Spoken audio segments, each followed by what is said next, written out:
Bonjour à tous. Je vous propose un nouveau tuto pour continuer à explorer les différentes possibilités relatives à la mise en œuvre de tests unitaires au niveau de vos classes Java. Et notamment aujourd'hui, j'aimerais vous parler de couverture de code. Alors, pour rappel, dans le tuto précédent, on avait vu comment mettre en œuvre des batteries de jeux de test avec votre framework JUnit. Et là, j'avais travaillé notamment avec JUnit 5. D'accord ? Donc ici, on avait une classe de test et qui permettait de vérifier si l'addition, la simplification de fractions ou si on fournit un mauvais dénominateur, est-ce que tout se passe correctement et est-ce qu'on laisse passer ce qui doit passer et est-ce qu'on détecte les problèmes qui devaient être détectés. Pour rappel, si vous faites bouton droit sur une classe de test et que vous faites Run as JUnitTest, on a les résultats ici de l'exécution de la batterie de jeu de test et donc on voit à ce niveau-là qu'a priori toutes les méthodes de test associées à mes nombres rationnels s'exécutent correctement et sans erreur. On a la barre verte qui nous dit que tout est OK. Parfait. Mais c'est loin d'être gagné. C'est pas parce que j'ai tous mes tests relatifs aux nombres rationnels qui sont OK que pour autant ma classe l'est. La question, effectivement, c'est ces tests, ils couvrent quoi en termes de pourcentage de code ?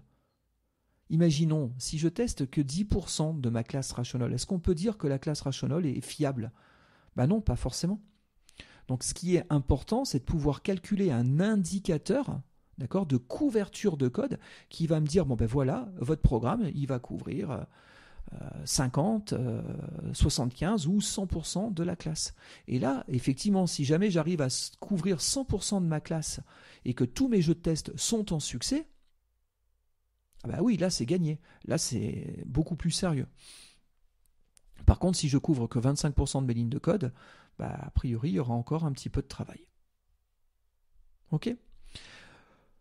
Donc pour ça, il me faut un outil qui va me permettre de calculer cet indicateur. Il me faut un outil de calcul de taux de couverture de code durant l'exécution de ma procédure de test. Pour ce faire, vous pouvez utiliser différents produits. En vérité, il existe différents logiciels. Alors, le premier logiciel sur lequel j'ai envie de discuter quelques minutes, c'est Jacoco. Alors comme ça peut vous faire rigoler comme nom, mais en vérité, c'est un petit acronyme, si vous voulez. JA pour Java, CO pour code et le deuxième CO pour coverage. Donc c'est Java Code Coverage. Ici vous avez le logiciel. On peut le lancer en mode ligne de commande. Il est capable de générer des rapports au format HTML. Mais bonne nouvelle pour nous, il y a aussi une intégration qui peut être faite de cet outil-là au niveau d'Eclipse. L'intégration s'appelle ECL EMA. C'est historique. Avant, ce logiciel-là, il ne s'appelait pas Jacoco, il s'appelait EMA.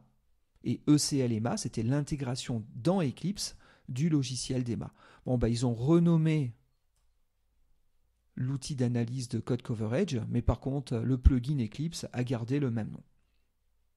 Alors, il faut savoir, ce plugin Eclipse est relativement important aujourd'hui parce qu'avant, c'était un projet autonome.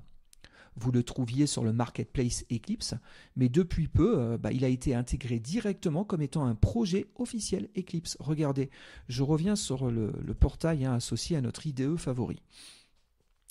Vous venez ici sur Discover Projects, et donc si vous tapez EMA, regardez, ça suffit à trouver le projet ECL EMA. Donc, on est bien sur un projet officiel de la fondation Eclipse. À côté de ça, il y aurait un autre logiciel dont je pourrais vous parler. Cet autre logiciel a été écrit par une personne qui est espagnole. Et il faut savoir qu'en espagnol, une couverture, on appelle ça une cobertura. Donc si là vous tapez Java pour éviter d'avoir d'autres types de couverture, et si vous tapez ici cobertura, vous allez retrouver un autre outil de code coverage. C'est pareil que pour Jacoco. Pour lancer cet outil, vous pouvez travailler en mode ligne de commande. Ça peut être aussi scripté dans des scripts, pourquoi pas. Mais encore une fois, j'ai une bonne nouvelle. On peut intégrer Cobertura directement dans Eclipse. Regardez, je retourne sur eclipse.org. Cette fois-ci, je ne vais pas aller dans les projets officiels, je ne trouverai rien. Par contre, je vais aller dans le marketplace, là où la communauté propose des outils complémentaires. Et si là, vous tapez Cobertura ici,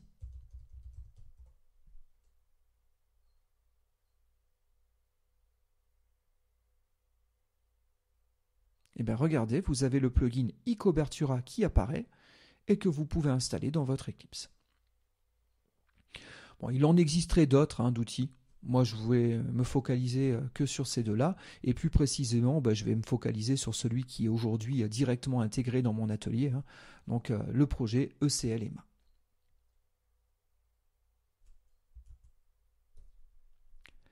Et donc, la question, c'est comment je vais pouvoir exécuter toute ou une partie de ma procédure de test au niveau de mon outil de code coverage.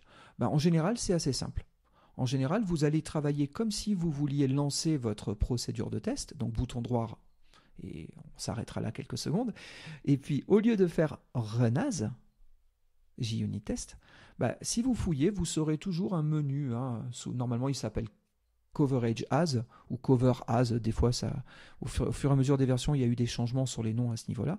Mais si vous regardez, vous devriez retrouver quelque chose qui est en lien avec la couverture. Et tiens, a priori, je peux lancer ma classe en tant que classe de test JUnit en ayant en parallèle le calcul du taux de couverture de code. Donc regardez, bonne nouvelle, ça se passe toujours aussi bien. Tous mes tests sont en succès. Par contre là, il y a des indicateurs qui commencent à apparaître et qui sont peut-être un petit peu moins sympathiques. Là, c'est vrai que la barre verte me plaisait bien, mais là, je me retrouve avec un 8%. Ça, c'est quoi ? Justement, c'est mon coverage. Alors attention, tout n'est pas aussi mauvais que ce qu'on pourrait l'imaginer. Le 8%, là, c'est 8% du projet total. On a exécuté 8% des lignes de code de tout ce truc-là. D'accord ? Alors ma procédure de test ne testait pas tout, elle testait en vérité uniquement une classe qui était à ce niveau-là, à savoir la classe Rational. Donc du coup, ce que vous pouvez faire ici, c'est ouvrir l'arborescence. Et au fur et à mesure que vous allez ouvrir l'arborescence, il va raffiner les calculs et vous donner des informations de plus en plus précises. Par rapport que au dossier SRC, déjà, ça représente maintenant ce pourcentage-là.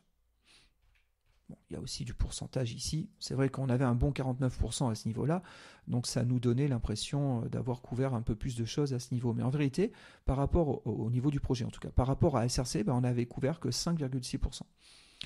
Je vais zoomer un petit peu plus, et tiens, je vais regarder ma classe Rational. Et là, on a un indicateur un petit peu plus précis.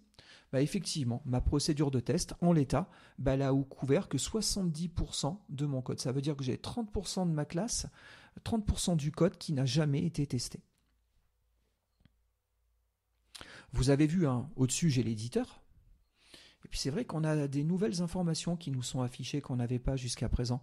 Regardez, il y a des lignes de code qui sont mises en surbrillance en vert, et puis il y a des lignes de code qui sont mises en surbrillance en rouge. Bon, ça c'était sur Rational Test, aucun intérêt à proprement parler. Moi, ce qui m'intéresse, c'est ma classe, justement. Mais c'est pareil, il y a ce qui a été exécuté et ce qui n'a jamais été exécuté. D'accord ? Là, c'est tout bête, mais mon 70%, je peux l'améliorer. Par exemple, j'ai jamais vérifié cette méthode de comparaison qui me permettait de comparer 2 à 2 mes rationnels et me dire si l'un était inférieur à l'autre. Bon, si je veux augmenter mon taux de couverture de code, il conviendrait de rajouter une méthode de test sur le less than. Le less than n'a jamais été testé. C'est pareil, je n'ai jamais testé non plus ce constructeur à 0 paramètres. Bon, a priori, il n'est pas très complexe. Il va placer mon rational dans l'état 0 sur 1. Ok, mais si je veux augmenter ma couverture de code, je peux éventuellement faire un test aussi sur ce constructeur-là. Bon, regardez, je vais faire d'une pierre deux coups. Je vais revenir ici, et là, je vais rajouter un nouveau constructeur qui va chercher à comparer deux fractions ensemble. Et donc, je vais comparer un tiers, et je vais comparer 0 sur 1.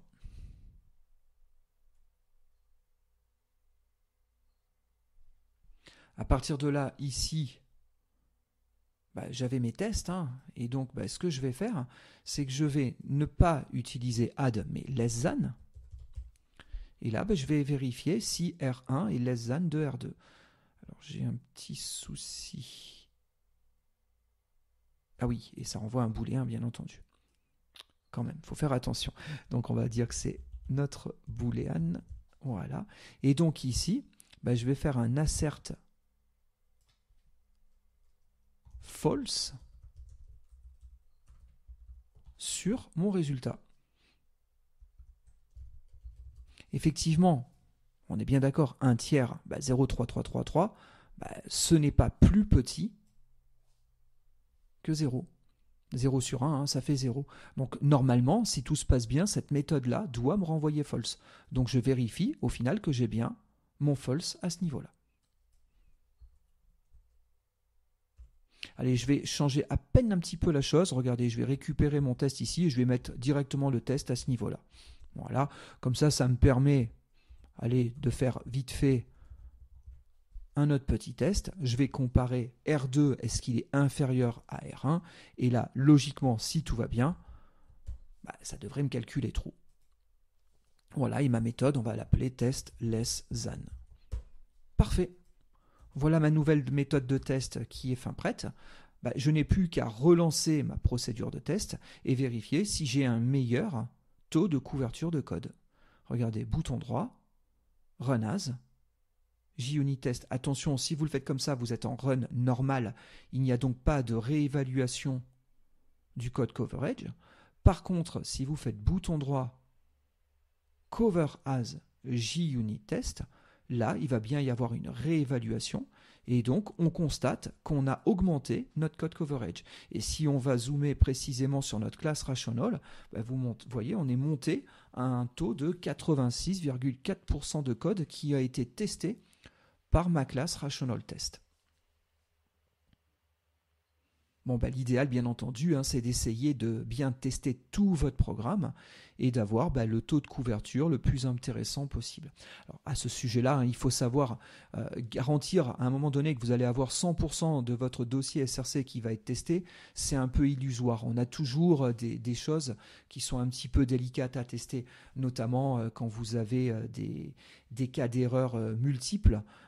Faire en sorte de produire tous les scénarios de test qui vont générer toutes les erreurs possibles et imaginables et vérifier que votre programme se comporte comme attendu, ça peut vous coûter extrêmement cher. Donc du 100%, je ne suis pas sûr que vous auriez ça sur un très très gros programme.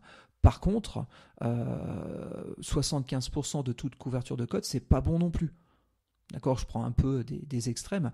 On pourrait même imaginer un 50% de calcul de taux de couverture de code. 50%, c'est pas bon. Ça veut dire que la moitié de vos lignes de code ne sont pas testées par votre procédure. Donc, c'est pas bon du tout. 75% non plus, c'est pas bon. Donc, moi, un seuil minimal que j'aime bien, c'est un 90% de mon code, à minima.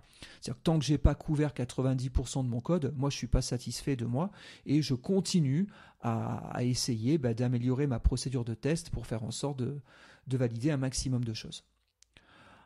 Quand je commence à arriver à 90%, en général, je commence à être satisfait. Maintenant, j'essaye d'aller au plus loin possible. Je pense que si déjà vous arrivez à des taux de 95-96%, c'est déjà pas mal, quoi. C'est déjà très très bien, ce qui veut dire qu'une très très grosse partie de votre code est bien testée par vos procédures de test unitaire. Voilà. Bon, si vous arrivez à monter au-delà, tant mieux pour vous. Voilà.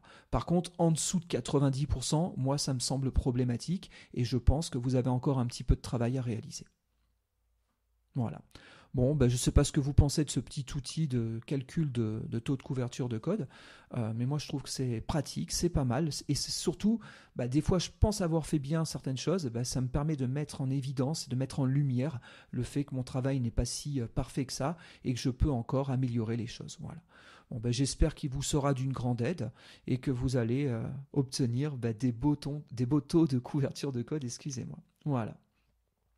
Bon, je vous dis à très bientôt pour un prochain tuto et amusez-vous bien avec tout ça. Allez, bye!